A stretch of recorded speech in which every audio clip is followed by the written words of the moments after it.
햇살이 여전히 뜨겁지만 그 햇살 안에 가을 냄새가 들어있는 요즘입니다. 종자독서 53번째 수축사회를 가지고 왔습니다. 이 책은 우리가 지금 살아가고 있는 이 사회가 어디쯤인지 혹은 자본주의라는 자본주의를 사람의 몸에 비유했습니다.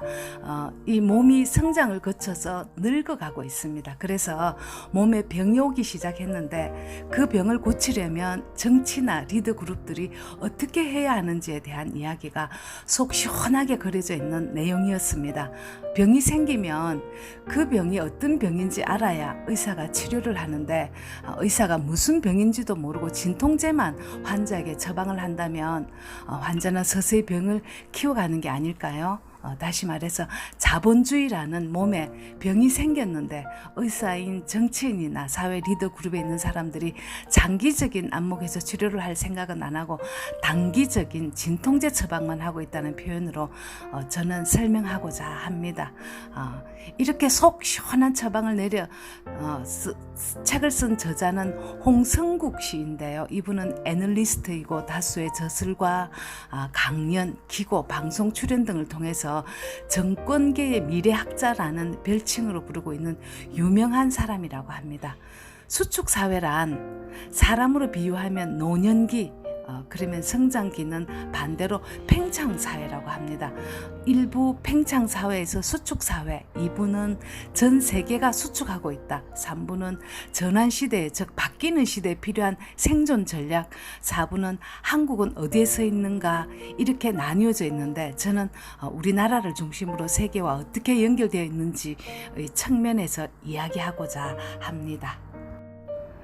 수축사회란 저성장 기조가 장기간 지속되면서 정치, 경제, 환경을 비롯한 사회 모든 영역의 기초 골격이 바뀌고 인간의 행동 규범, 사고방식까지 영향을 미치는 현상을 가리키는 말이라고 합니다. 이때 사회에서 나타난 현상은 결국 너 죽고 나 살아야 하는 생존 본능입니다. 먼저 인류가 지나온 발자취를 이야기하겠습니다. 1차 산업혁명이란 수렵 채취를 하며 떠돌던 인류가 농사를 지으면서 정착을 하게 된 농업혁명입니다. 2차 산업혁명은 기계를 발명한 인류가 사람의 힘 대신 기계의 힘으로 산업을 일으킨 산업혁명입니다. 3차 산업혁명은 컴퓨터 안의 세상, 인터넷이고 지금이 4차 산업혁명의 초반기입니다. AI, 인공지능, 빅데이터, 사물인터넷, 자율주행 자동차 이런 것들이 인간을 대신하는 세상입니다. 저자는 4차 산업혁명이 인간이 지도하는 마지막 혁명이라고 했고 지금 여기에 인류가 속해 있습니다. 미래학자들이 말하는 5차 산업혁명은 지구 환경을 해치지 않으면서 발전해 나가는 친환경 산업혁명이 예상된다고 합니다. 갈수록 산업혁명의 속도가 빨라지는데요. 인류 전체를 100년으로 놓고 본다면 열매 따먹고 농사 지으며 산 지가 98년이고 산업화가 시작된 지 겨우 2년 만에 지금과 같은 세상으로 발전되었다고 생각하시면 됩니다. 그래서 인간의 뇌는 2만 년 전의 뇌, 즉 열매 따먹고 짐승 잡아먹고 농사 짓던 98년의 형태로 살아가는 원시뇌를 가졌다고 합니다. 우리나라가 압축 성장을 했다고 말하잖아요. 근대화를 리드한 유럽으로 치자면 중세시대 종교가 인간을 지배하던 시절에 경제란 물물교환 시대였고 그 이후에 르네상스를 시작한 유럽은 화폐를 발견하면서 경제 규모를 키웠습니다. 그러다가 산업혁명이 왔는데 이걸 우리나라의 경우로 바꾼다면 중세에서 바로 현대로 건너뛰어 온 것과 같습니다. 경제성장이라는 고속열차가 경제성장의 속도가 느려져 급브레이크를 밟아야 하는 상황인데 사회의 모든 시스템은 물론이고 사람들의 사고도 급브레이크만 밟다 보니까 사회 곳곳에 분열이 일어나고 갈등이 커지고 있는 실정입니다. 다르게 이야기하면 한 가정에서 돈 버는 사람은 한 사람인데 돈 쓰는 사람이 많다면 처음에는 대출을 받아서 이자를 갚으면서 연명을 하겠지만 이게 오래되면 감당할 수 없는 상황이 오는데 우리나라가 지금 대출을 받아서 연명하고 있는 상황이라고 합니다. 인구가 줄어들고 일자리가 줄어든다는 것은 정부에서 거둬들일 세수가 부족한데 사회 보장은 늘려야 하는 상황이라는 거죠. 이 상황을 수축사회라고 하고 우리 아이들, 20, 30대들의 사회생활은 대부분 이 시간을 살아가야 합니다. 이 책에서 저자는 사회적 자본이라는 말을 핵심 키워드로 잡았습니다. 사회적 자본이란 하루아침에 만들어지는 게 아니라 어릴 때부터 배우는 이타성, 공공성, 질서, 문화 이런 거겠죠. 경제성장은 우리나라처럼 압축으로 만들어낼 수 있지만 이런 사회적 자본, 즉 사람들의 사고를 바꿔야 하는 사회적 자본은 절대 압축할 수 없다는 게 문제라고 합니다. 수축사회란 한마디로 경제성장이 안 돼서 사회에서 생산, 소비를 하는 건강한 돈이 돌아다니는 게 아니라 빚낸 돈, 건강하지 못한 돈이 많다는 뜻입니다. 빚이란 결국 언젠가는 터지는 시한폭탄 같은 거잖아요. 우리나라는 태생적으로 4대 강국, 미국, 일본, 중국, 러시아에 둘러싸여 있습니다. 딱 그림만 봐도 알겠죠?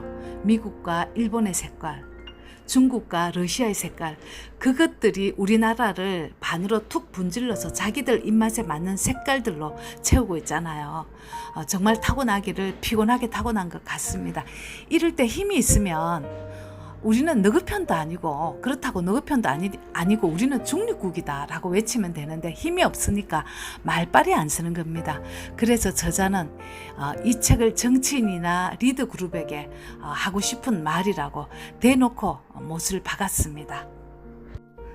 양극화가 가장 심한 나라는 미국이고 그 다음이 우리나라라고 합니다. 미국은 인구 3억 3천만 명, 우리나라는 5천만 명, 우리나라 같은 땅이 52개나 되는 나라입니다. 체급부터가 다른 한국이 세계에서 양극화 2등이라면 그건 엄청난 압력이라고 생각합니다. 그래서 해마다 술 소비량이 늘어난다는 걸 보면 그만큼 살기가 팍팍하다는 결론입니다. 또한 사회 갈등이 종교 분쟁, 민족 분쟁을 가지고 있는 터키 다음으로 2등이라고 합니다. 해마다 사회 갈등 비용이 국민 1인당 900만 원 정도가 나간다고 합니다. 연금이나 의료보험 등 사회적인 보험은 팽창시대 때 만들어진 결과물입니다. 인구가 줄고 있는 것은 분명한 사실인데 이건 분명히 손을 봐야 하는데 손을 본다는 것은 어느 세대인가 손실을 감수해야 하는 게 현실인데 누가 손해를 봐야 합니까? 제 남편만 하더라도 직장생활 30년이 넘어서 그동안 낸 건강보험료 연금이 얼마인데 솔직히 내가 받을 혜택을 손해보고 싶겠어요? 이러려면 국민적 합의가 있어야 하고 정치가 투명해야 하는데 이런 것들은 하루아침에 바뀌지 않잖아요. 좌파는 분배를 원칙으로 하는 정당이고 우파는 성장을 원칙으로 하는 정당입니다. 저자는 수축사회에서는 이데올로기 이념이 아니라 핀셋으로 좌파에서 좋은 것, 우파에서 좋은 것을 끄집어내서 사용해야 한다고 말합니다. 그런데 정치하는 사람도 표를 찍는 국민도 이데올로기에만 다 함몰되어 있어서 정말 안타깝다고 말했습니다. 통일은 수축사회에 들어가는 한국의 새로운 기회가 될 것이라고 하는데요. 10번, 100번 강조해도 결국은 이 힘든 수축사회를 헤쳐나갈 힘은 사회적 기반을 쌓는 일이고 사회적 기반을 쌓으려면 정치나 리더그룹이 투명하게 그리고 미리 솔선수범해야 하는데 아이러니하게도 세상이 힘들어지니까 그들이 더 먼저 권력의 부에 집착하고 있다고 말했습니다. 387페이지를 10분 안에 옮기는 일은 수박을 칼로 잘라 한 입 맛보는 일과 같습니다. 늘 여기까지 쓰고 나면 아쉬움이 남는 것도 사실입니다. 꼭 구독자님들은 완독하셔서 수박 한 통의 맛을 제대로 누렸으면 좋겠습니다. 그리고 마지막입니다. 유대인들은 2000년 동안 수축사회를 경험한 사람들입니다. 오늘날 세계 금융을 유대인들이 틀어지고 있는 이유는 그들의 사회적인 기반, 즉 정신문화라 할 수 있는 유대문화, 성경의 가르침을 시대마다 달리 해석한 탈무드 정신과 사회 리더 그룹의 솔선수범이었다고 생각합니다. 인간은 교육으로서 정신을 만들고 행동을 만들고 그것들로 문화를 만들어 가잖아요. 다음 주에는 그 유명한 유대인 이야기로 돌아오겠습니다.